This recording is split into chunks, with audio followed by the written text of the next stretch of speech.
ఇంకెవరైనా మాట్లాడతారన్నా? నేను మాట్లాడేదా? ఆ జగన్ అన్న కళ్యాణం వచ్చింటే నేను దయచేసి పోయినాను. పోయింటే ఆయన నా పైన ఈ పాపని ఎత్తుకొని పోయినాను. పిల్లోని పాలు తాగే పిల్లోని ఇంటికాడ ఏడిచిపోయినాను పక్కింటాను.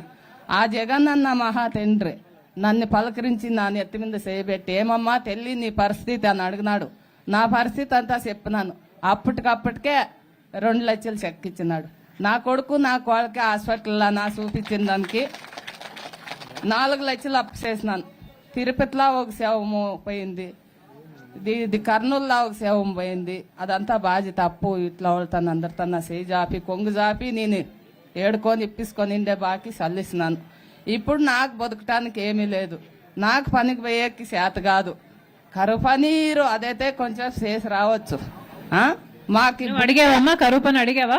అడిగినా ఎవరు ఇవ్వలేదు మేడం. మా ఇండ్ల కాటికి వచ్చి మన బుక్కులు మారుస్తున్నారు.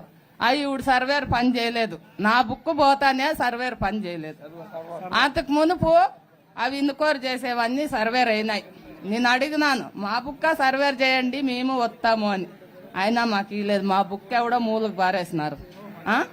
మేమే ఆ విధంగా బతకల్లా, ఈ పిల్లోళ్ళని ఎట్లు సాకల్లా, ఈ పిల్లోళ్ళు చదువులేమి, బట్టలేమి, నాకు తినే భూమి ఏమి, 2 పిల్లలు కట్టుకొని నేను ఏతకు పోవాలా. నా బాధ ఒక్కరు అర్థం చేసుకోలేదు మేడం. నువ్వు పెన్షన్ వస్తుందమ్మా? పింఛన్ వస్తుంది మేడం. మేడం మావుడు మీ నాయన పని ఇచ్చినాడు.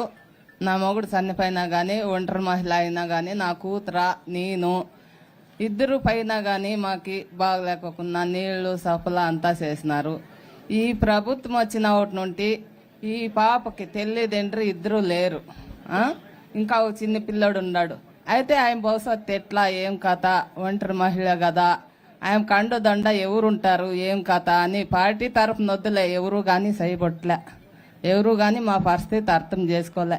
మీ నాయన ఆయన ఒక దేవుడయ్యి అప్పట్లో మా ఇంటి కాటికి వచ్చి గెళి జంతువులు ఇల్లు ఉంటే అది పొడిపోయేలాగా ఉంటే వీళ్ళకి ఖచ్చితంగా ఇల్లు ఇవ్వండి అన్నాడు. తెలుగుదేశం జెండా కట్టినోనికి కూడా ఇల్లు ఇవ్వండి ఉండటానికి బీదులు అని ఇచ్చినాడు. ఇప్పుడైతే వాళ్ళ స్వార్థం, వాళ్ళు ఇండ్లు వచ్చినా ఏ అవకాశం వచ్చినా ఒక లోన్ పెట్టాలన్నా ఏం పెట్టాలన్నా మంచి వాళ్ళు ఇట్లా తెల్ల తెల్ల బట్టలు వేసుకున్న వాళ్ళకి వాళ్ళే లోపలే రాజకీయాలు చేసుకొని వాళ్ళకే లోన్లు పెట్టుకుంటారు, వాళ్ళకే కరువు పనులు ఇస్తారు. వాళ్ళు వాళ్ళ ఏం అపాయం జరిగినా వాళ్ళే సర్దుకుంటారు. ఈ ప్రభుత్వం వాళ్ళు ఎట్లుండారు ఏం కథ అని పట్టించుకునేలేదు. ప్రభుత్వం గురించి వద్దులే, పిల్లల పైన దయగలిగి తల్లిదండ్రులు 2 లేరు. వాళ్ళకి ఏమన్నా చదువులు లేకుంటే వాళ్ళ భవిష్యత్తు ఎట్లా, వాళ్ళకి ఇంకోటి వాళ్ళకి ఆ పిల్లలకు పింఛనా లేకుంటే ఎట్లా ఏం కథ అనేది ఆలోచన చేయలేదు. మేము నెలైంది మేడం, కరువు పని జాబ్ కారు లేదు, పోవాలని చేస్తున్నాము. నెల నుంచి ఏం సోల్లాకి వేసుకోలేదు. పని కాడితే మీది పేర్లే రాలేదు, మీరు దీనికి సెట్టూరు పోండి ఆఫీస్కి అంటే అంటున్నారు. మా ఇంట్లో మా అయ్యకు ఆరోగ్యం బాగాలేదు. ఈ ఊర్లో ప్రభుత్వం ఎన్నిసార్లు అడిగినా నా మోన్ తొగ్గాసం మేడం. అనాథుడ్లు రావు. మేము ఉండేది ఒకే కొడుకే, నాకు సన్న పిల్లడు, అమ్మవాడేమో వస్తుంది. అసలు ఆ సొంతకపోయినా ఎవరైనా కానీ మా పరిస్థితి పొట్టించుకోరు. నా మోన్కైతే చాలా బాగలేదు. అసలు పింఛన్ అంటే ఏజ్ లేదు అంటుండారు మేడం. కరువు కన్నా ఇవ్వండి అంటే నెలైంది అన్ని ఆధార్ కార్డులు అన్ని గిరాసులు ఇచ్చి చెట్టుకు పోండి అని చెప్తారు. నేను తాడమని చెట్లు పోయేది అట్లా కూలిపోతే మాకు బువ్వ లేకుంటే లేదు. నేను ఊతే కష్టపడాల. ఎన్నిసార్లు చెప్పినాము, ఓటేసాక వచ్చాక అడుగుతారు కానీ మా పరిస్థితి మాత్రం పట్టించుకోరు. ఇంటి ముందర కరెంట్ లేదు మాకి. నా మోన్ చేత కాదు అన్నా కానీ ఎవరు పట్టించుకోరు. మా ఊర్లో ఆ నాయకులు అంతే, స్వామి అంతే, ఇంకోరు కానీ అంతే, అందరూ అంతే. ఓటేసాక జల్దీ వస్తారు. నువ్వు పని అడిగినా కూడా ఉపాధి హామీలో పని ఇవ్వటం లేదు. లేదు మేడం, నాకు నెల అయింది గిరాక్సులు ఇచ్చి. నెలకు ముందు పని చేస్తే ఎన్ని రోజులకు బిల్లు పడేదమ్మా?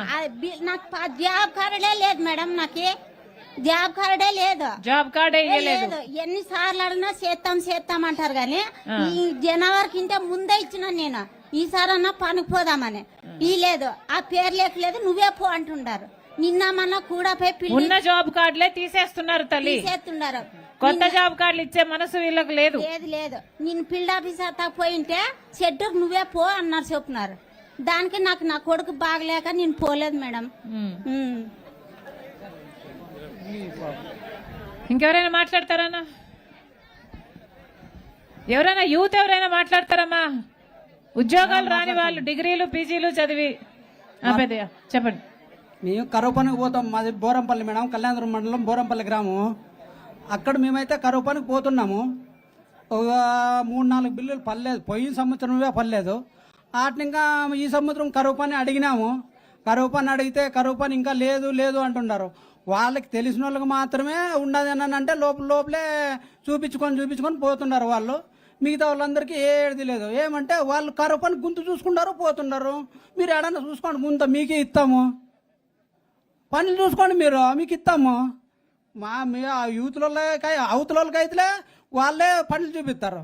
యూత్లు వేరే వాళ్ళకైతే ఏమి అండదండ లేకుండా ప్రజలకైతే మీరు ఏడన్నా చూసుకొని పని చూసుకుంటే ఇస్తాం, లేకుంటే లేదు అని ఈ విధంగా చెప్తున్నారు. కొంతమందికి అయితే ఏడిది లేదు. పనికి పోవాలా మేము అని పోయి వాళ్ళతో కాసుకొని అడిగినా కానీ ఈ వారము పని లేదంట, మళ్ళా వారము సార్ని అడగదొస్తాము, సార్ని అడగొచ్చి ఇస్తాం లేప పని అంటారు. మళ్ళా తిరిగినట్లల్లా ఇట్లా చెప్తూనే ఉంటారు. పనులు చేసుకునే వాళ్ళు చేసుకుంటూనే ఉన్నారు, లేకోకుండా వాళ్ళకి లేదు. బిల్లులు అయితే 6 నెలలు కావచ్చు, సంవత్సరమే కావచ్చు, బిల్లులే పడడమే లేదు. చాలా అధ్వానంగా తయారైంది ఉపాధి హామీ. అధ్వానంగా అంటే చాలా అధ్వానంగా తయారైంది మేడం. ఒకప్పుడు ఎంతో వైభవంగా ఉండింది. అప్పుడు మధ్య ప్యాకెట్లు నీళ్లు వాటిని ఇంకా ఎండకపోతే వాటికే డాక్టర్లు కానీ వచ్చేవాళ్ళు.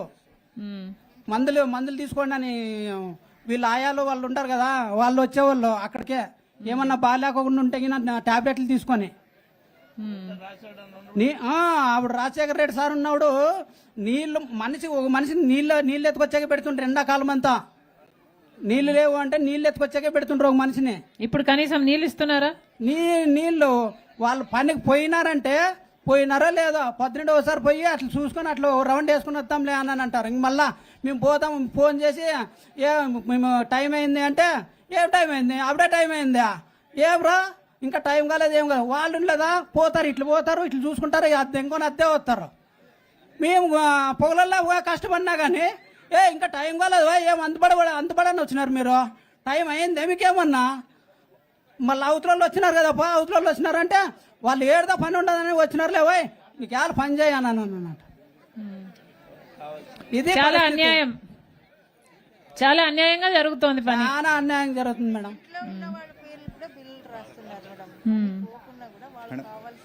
హలో మేడం, నమస్తే. నా పేరు ప్రసాద్ మేడం, బ్రహ్మసాగరం మండలం మేడం. రాసుకున్నాను, కొంచెం చదువుతాను. గౌరవనీయులైన షర్మిల మేడం గారికి, కళ్యాణదుర్గం పార్టీ ఇన్ఛార్జి రాంభూపాల్ రెడ్డి అని గారికి నా యొక్క నమస్కారాలు. కాంగ్రెస్ ఈరోజు మన కళ్యాణదుర్గం గడ్డపై ఒక గొప్ప చారిత్రక సత్యాన్ని గుర్తు చేసుకోవాలి. ఉపాధి హామీ పథకం అంటే మన అనంతపురం జిల్లా ఆత్మగౌరవం. 2006 ఫిబ్రవరి 2న మన జిల్లాలోని బండ్లపల్లి గ్రామం నుంచి అప్పటి యూపీఏ అధ్యక్షురాలు శ్రీమతి సోనియా గాంధీ గారు, అప్పటి ప్రధానమంత్రి డాక్టర్ మన్మోహన్ సింగ్ గారు ఈ పథకాన్ని ప్రపంచానికి పరిచయం చేశారు. ఆ రోజు వారు వేసిన పునాది ఈ రోజు దేశంలో కోట్లాది మంది పేదలకు కొండంత అండగా నిలిచింది. ఆ చారిత్రక కార్యక్రమం మన ప్రియతమ నేత మహానేత వైఎస్ రాజశేఖర రెడ్డి గారు ముఖ్యమంత్రిగా ఉండి ఈ పథకాన్ని ఇంటింటికి చేర్చారు. ఈ పథకాన్ని కాపాడుకోవడంలో, కూలీలకు పని కల్పించడంలో మన కాంగ్రెస్ పార్టీ నాయకులు, కార్యకర్తలు పడిన శ్రమ వెలకట్టలేనిది. కాంగ్రెస్ పార్టీ అంటేనే పేదల పార్టీ అని నిరూపించిన పార్టీ పథకం ఇది. కానీ ఈరోజు ఎన్డీఏ ప్రభుత్వం ఆ చరిత్రను చెరిపివేయాలని చూస్తోంది. బండ్లపల్లి సాక్షిగా పుట్టిన ఈ పథకం పేరు మార్చడం అంటే మన జిల్లా, మన నాయకుల ఆశయాలను అవమానించడమే. పేర్లు మార్చడం మీద చూపిస్తున్న శ్రద్ధను పేదవాడు కడుపు నింపడం మీద చూపాలని మేము డిమాండ్ చేస్తున్నాము. ఈ పోరాటంలో మన కాంగ్రెస్ పార్టీ సైనికులందరూ షర్మిల గారే వెంటే ఉంటారు. బండ్లపల్లి సాక్షిగా పుట్టిన బతుకు బాట ఇది. రాజశేఖరుడి ప్రాణం పోసిన పేదల కోట ఇది. కాంగ్రెస్ పార్టీ కార్యకర్తలే దీనికి కాపలాదారులు. పేరు మార్చి చరిత్రను చెరపలేరు ఏ పాలకులు. కాంగ్రెస్ పార్టీ వర్ధిల్లాలి, సోనియా గాంధీ గారి నాయకత్వం వర్ధిల్లాలి, షర్మిలమ్మ గారి పోరాటం జయప్రదం కావాలి. నాకు ఈ అవకాశం కల్పించిన అందరికీ ధన్యవాదాలు. Thank you madam. Thank you.